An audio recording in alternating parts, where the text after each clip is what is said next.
লোকসভা নির্বাচনকে কেন্দ্র করে নিরাপত্তা ব্যবস্থা এবং নাকা পয়েন্টগুলিতে চেকিং জোরদার হলেও গরু মহিষ কারবারিদের অর্থাৎ বাংলাদেশে পাচার বাণিজ্যকারীদের পাচার কাজ অব্যাহত রয়েছে।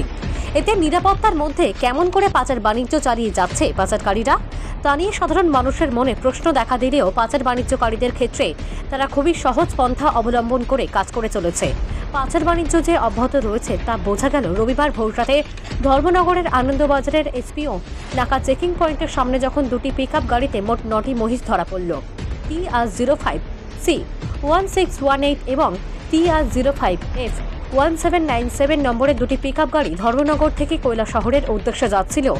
এসপিও ক্যাম্পের সামনে নাকা পয়েন্টে গাড়ি দুটিকে থামিয়ে সন্দেহজনক অবস্থায় চেকিং করতে গেলে দুটি গাড়ি থেকে মোট 9টি মহিষ এবং দুজনকে আটক করা হয়।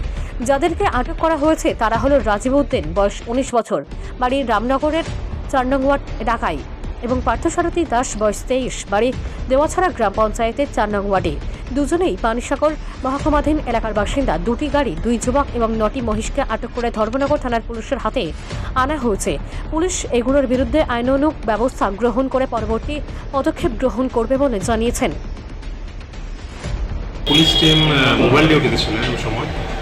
তো অ্যারাউন্ড 5 o'clock আজকে আমাদের আনন্দবাজার নাকা পয়েন্টে দুটো সন্দেহজনক গাড়ি খুব দ্রুত গতিতে ভাগার চেষ্টা করছিল।